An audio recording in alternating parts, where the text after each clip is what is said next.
dan mempersiapkan diri untuk menyambut bulan suci Ramadan.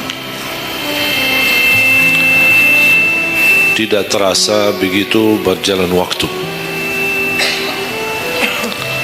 Perpisahan dari bulan suci Ramadan, sebentar lagi menyambut bulan suci Ramadan. Kalau 1 tahun sudah berlalu, kira-kira 30 hari Ramadan bagaimana? 1 tahun sudah begitu luar biasa cepat. Dan ini menjadi bagian dari umur kita. Bertambah 1 tahun, berlalu 1 tahun, berarti akan melangkah lebih dekat kepada kematian.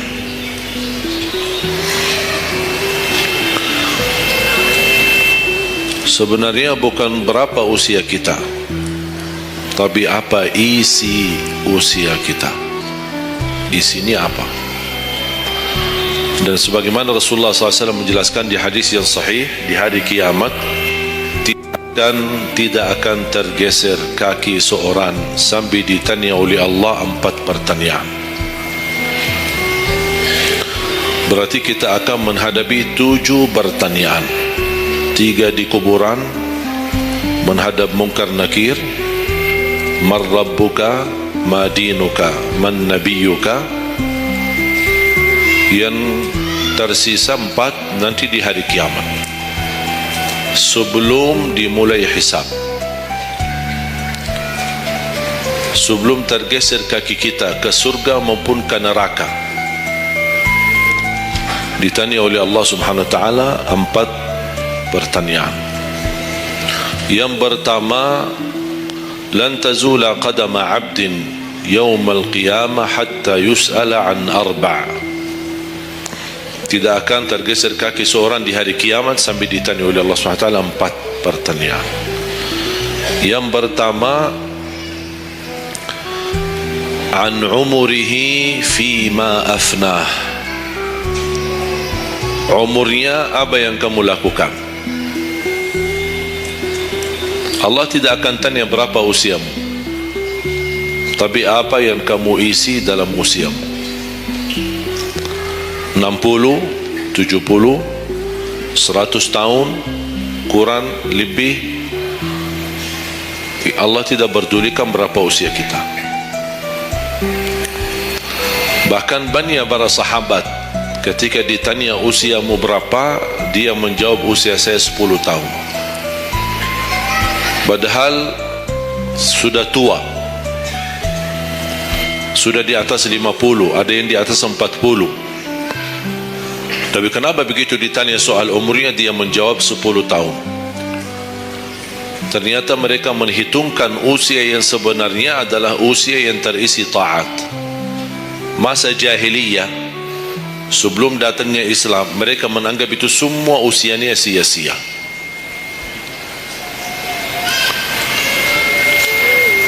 Berarti kalau ada orang muslim tidak salat sama sekali sampai usia 50 tahun, semua usianya sia-sia. Karena tidak ada ibadah satupun yang diterima kalau tidak pernah salat. Biarpun dia haji setiap tahun, puasa setiap Ramadan, dia bersedekah, berinfak setiap hari, tapi tidak pernah salat 5 waktu sama sekali, sia-sia amalannya. Karena pertama yang akan dihisab oleh Allah salatnya. Kalau salat itu beres, baru akan ditanya yang lain. Kalau salatnya tidak ada, Allah tidak perlu bertanya yang lain. Makanya saya selalu berkata, khususnya para pemuda-pemudi, seberapapun dosamu, jangan tinggalkan salat. Sebesar apapun dosamu, jangan tinggalkan salat. Karena salat itu ibadah yang langsung menyambungkan kita sama Allah, tali hubungan kita sama Allah. Kalau tali hubungan kita sama Allah terputus, tidak ada tali yang bisa sambung lagi. Dan selama anda menjaga salat, berarti masih ada harapan masuk dalam golongan yang akan diampuni Allah. Ada ampunan, ada harapan ampunan. Tapi kalau tidak salat, Terus bagaimana Allah ampuni kalau tidak mau bertaubat?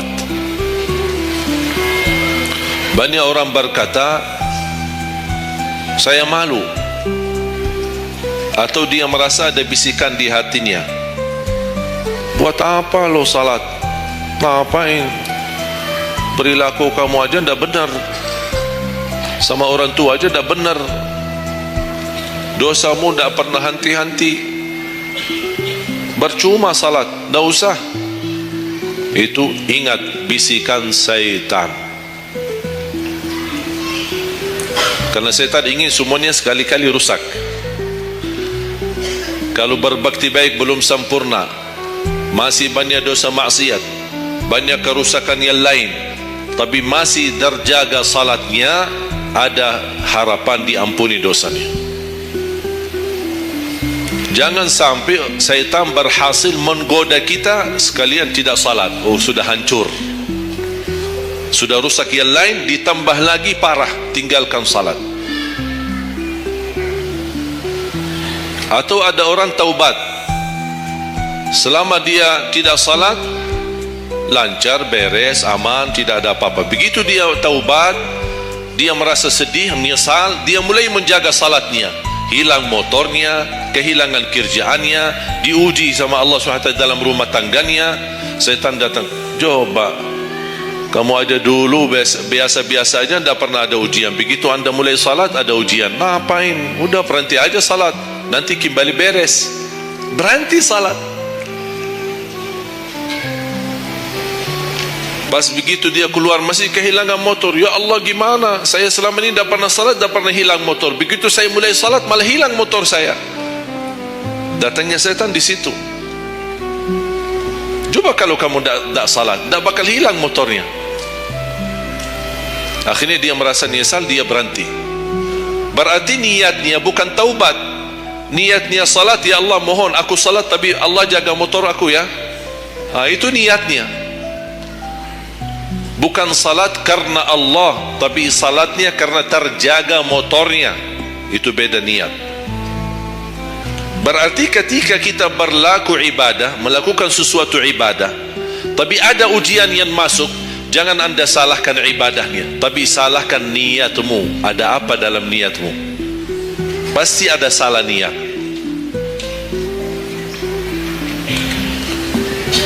Dan itu inti daripada umur kita. Allah berikan 60 tahun. Kemarin saya hitungkan, kalau standar umur umatku kata Rasulullah kan 60 sampai 70. Itu kira-kira kurang lebih. Ada yang lebih tua, lebih panjang usianya, ada yang lebih muda.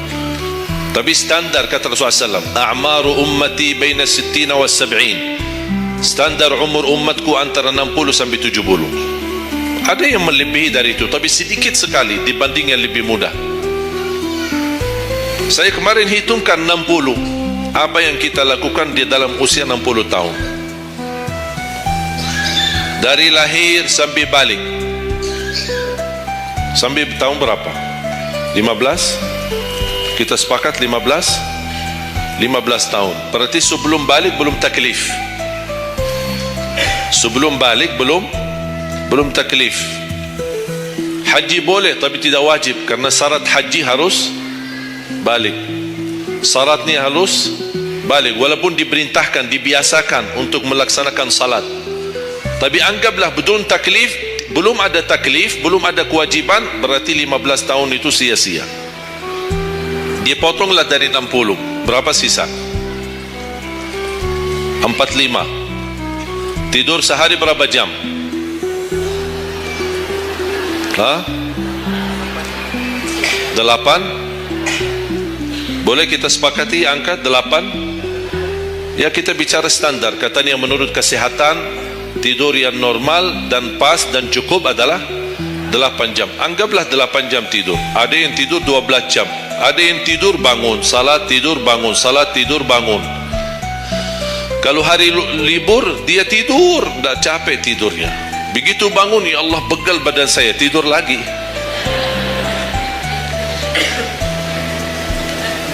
Saya hitungkan 8 jam. 8 jam dalam sehari berapa kalau dibagi? Dalam sehari Sehari berapa jam? 24 jam. 8 bagiannya berapa jadinya? Sepertiga. Sepertiga sehari tidur. Sepertiga 60 tahun berapa? 20. 20 tahun ngapain? Tidur. 20 tahun cuman kerjaannya tidur. Mulai dari 8 jam. Coba, memang terlihat angkanya tidak terlalu besar, tapi kalau dihitung dalam usia 60 tahun, 20 tahun tidur. Ditambah 15 belum taklif, jadi 35. Tersisa berapa dari 60? 25. Cari nafkah dan rezeki. Kerjaan, standar kerja, jam kerja berapa jam? 8. Berarti 60 tahun berapa jam? Berapa tahun kita kerja?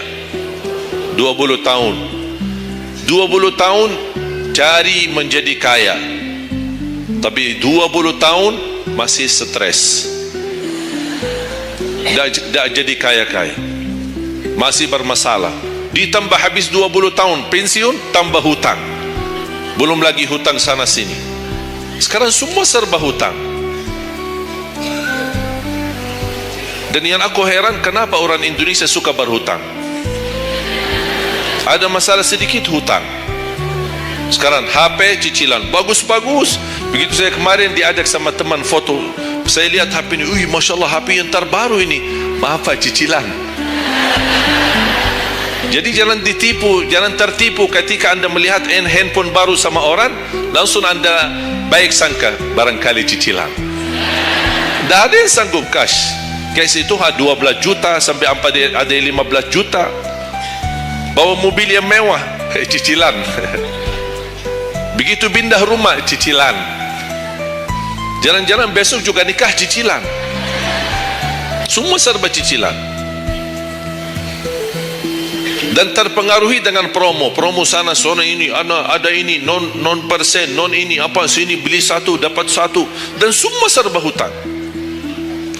Tanpa kita sadar, tidak sadar, memang mudah kita awal-awalnya berhutang, tapi begitu sudah jatuh tagihannya, pusing.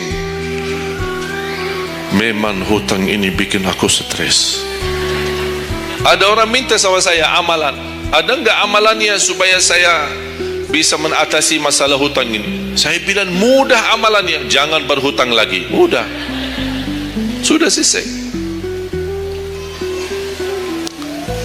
Hutang itu di dalam Islam dibolehkan kalau sudah benar-benar keadaannya darurat, sudah tidak ada solusi, tidak ada jalan, tidak ada yang bisa bantu, tidak ada yang bisa menolong, akhirnya terpaksa. Dan hati-hati dari riba. Jangan terpaksa nanti beralasan, ya Allah saya terpaksa menggunakan pinjaman bank tapi riba. Pinjam 100 juta kembalikan 120 juta. Dosa besar. Masih lebih ringan dosa zina sama ibu daripada terima uang riba. Nauzubillah min zalik.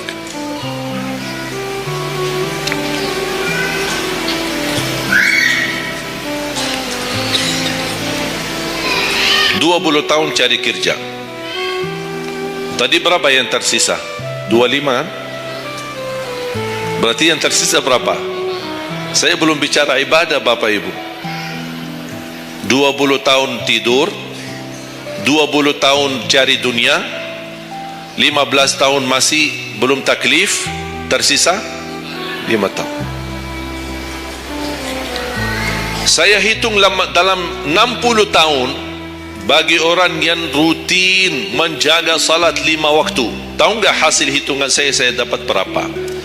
Anda jaga salat selama 60 tahun itu menghasilkan ibadah cuma 2 tahun 7 bulan. Total salatmu dalam 60 tahun 2 tahun 7 bulan. Karena salat 5 waktu berapa? Tidak sampai 1 jam. Tidak sampai 1 jam. Saya bicara yang wajib. Ada, bagaimana saya hitung kalau ada orang yang tidak salat sama sekali, na'udzubillah, sudah habis sia-sia umurnya kalau tidak salat sama sekali. Saya belum hitung tarawih 23 rakaat 7 minit. Nah, itu beda urusan itu. Ada tarawih 23 rakaat 7 minit? Tidak ada tarawih. Jangan suuzan. Itu namanya olahraga. Olahraga paling cepat selesai dapat juara 1. Jadi kita harus baik sangka, jangan suuzan, karena itu bukan salat.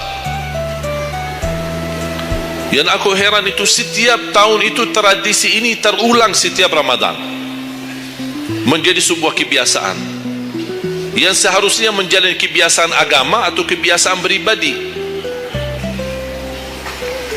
Dan kenapa itu hal menjadi betul-betul sesuatu yang kebiasaan, menjadi tradisi? Kenapa? Aku heran ini. Ada yang bisa jawab? Kenapa ketika masuk Ramadan tetap menjalankan 23 rakaat tapi dengan cara cepat? Aku heran belum menemukan jawabannya. Ada apa dengan 23 rakaat harus selesai cepat? Dan ini khusus di bulan Ramadan. Aku sangat kagumi ketika mendengar seorang imam begitu maju imam tarawih rakaat pertama, Allahu Akbar, Masya Allah, kepanjangan takbirnya. Saya sudah alhamdulillah, pasti nikmat, enak. Bismillahirrahmanirrahim, alhamdulillahirabbil alamin, astagfirullahalazim. Saya kaget,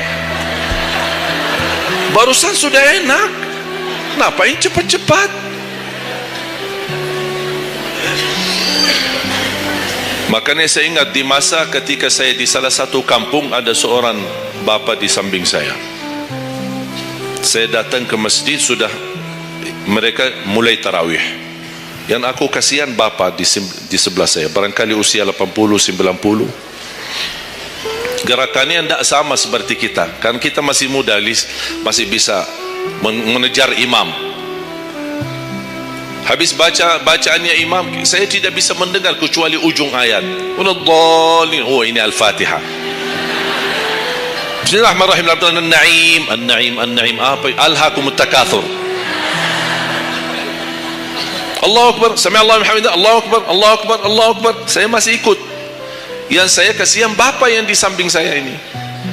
Begitu imam ruku', bapa kan pelan-pelan, kan begal badannya, sudah tua, fisiknya tidak kuat, turun pelan-pelan.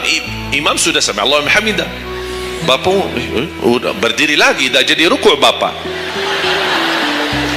Pas begitu sujud, kita semua turun sujud. Bapa saya lihat pelan-pelan sambil batu-batu. Turun. Begitu dia sudah mau nyampe, imam sudah rakaat kedua. Bapa malah berdiri lagi, dah jadi sujud. Astaghfirullahaladzim, kasihan bapa, dah jadi ruku, dah jadi sujud. Pas di rakaat yang kedua, saya megang tangannya, Pak, kita pulang aja deh, mendingan salat tarawih di rumah sendiri. Itu bukan salat tarawih. Ramadan cuma berapa kita menemukan Ramadan? Orang yang sudah wafat, kalau kita boleh berbicara dan dengar bisikan, apa yang mereka bisa jawab? Wallahi, semua orang yang sudah mati berkeinginan kembali ke dunia untuk menikmati bulan Ramadan. Mereka ingin menikmati bulan Ramadan, menikmati tarawih, menikmati suasana buka puasa bersama, bagi-bagi sahur dan aktivitas yang lain. Ini kesempatan, kita masih diberi oleh Allah umur, sehat walafiat, maksimalkan. Tidak semestinya 23, mau 11 boleh, mau 23 boleh, mau seberapa pun tarawihnya, mau salat tahajud di rumahnya boleh. Ulama sudah menjelaskan jumlah salat malam atau tarawih yang paling sedikit 2 rakaat, yang paling banyak tidak ada batasnya. Jadi kalau kita 2 rakaat, 4 rakaat tutup witir, sah. 8 rakaat tutup witir, sah. 10 rakaat tutup witir, sah, tidak ada masalah. Tidak harus 11 atau 23. Intinya bukan jumlahnya, tetapi cara melaksanakannya. Apalagi kalau bacaan imam bagus, fasih, jelas hurufnya. Saya yakin bagi jamaah yang awam, yang datang setiap Ramadan, setiap malam ikut salat tarawih, dia belum bisa baca Quran, tapi dia mendengar baca imam selama 30 malam, dia pasti bakal belajar Al-Quran karena bacaan imam bagus. Bismillahirrahmanirrahim. Alhamdulillahi Rabbil Alamin. Ar-Rahmanir-Rahim. Maliki Yawmiddin. Iyyaka na'budu wa iyyaka nasta'in. Ihdinas siratal mustaqim. Siratal ladzina an'amta 'alaihim ghairil maghdubi 'alaihim waladdallin. Amin. Kalau tidak dapat manfaat mengikuti salat tarawih di belakang imam yang bacaannya fasih selama 30 hari, anda cuma dapat benarkan bacaan Al-Fatihah, wallahi nikmat, syukur.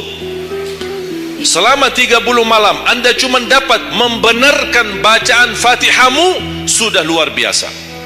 Tidak usah bicara ayat yang lain, hanya Al-Fatihah saja. Kenapa? Tidak sah salat kita tanpa Al-Fatihah. Kata Imam Nawawi, di dalam suratul Fatihah ada 14 tasdid. Ada 14 tasdid, hurufnya yang ditekan. Ada 14. Tertinggal satu, batal salatnya. Dan Imam Nawawi berikut mazhab Syafi'i. Makanya jamaah sekalian, wajib hukumnya belajar Al-Fatihah, bukan sunnah. Wajib hukumnya belajar surat Al-Fatihah. Perbaiki, benarkan bacaanmu, karena tergantung Fatihahnya itu salatnya sah atau tidak, itu tergantung Al-Fatihah. Makanya saya harap mulai dari hari ini anda semua bersungguh-sungguh belajar surat Al-Fatihah. Jangan anda targetnya mau hafal 30 juz. 30 juz anda hafal tapi tidak benar surat Al-Fatihah, sia-sia, tidak ada manfaat. Karena anda baca surat Al-Fatihah, tidak baca ayat yang lain sama sekali, masih tetap sah salatnya. Karena surat Al-Fatihah tidak bisa diganti. Kalau anda lupa baca selain surat Al-Fatihah, ada istilah lupa salah satu kewajiban, bisa diganti dengan sujud sahwi. Misal rakaat pertama baca Al-Fatihah, itu rukun. Lanjut baca ayat pendek, anda tidak sadar, habis waladdallin amin, Allahu Akbar, lupa baca ayat, itu diganti dengan sujud sahwi. Itu kalau di salat wajib. Tapi kalau di salat sunnah tidak ada wajib atau rukun selain suratul Fatihah. Jadi anda kalau salat sunnah cuma suratul Fatihah, kemudian takbir, rakaat yang kedua suratul Fatihah, dan kemudian langsung ruku', sah salatnya, tidak apa-apa. Tidak harus baca surah-surah yang lain. Itu di salat sunnah.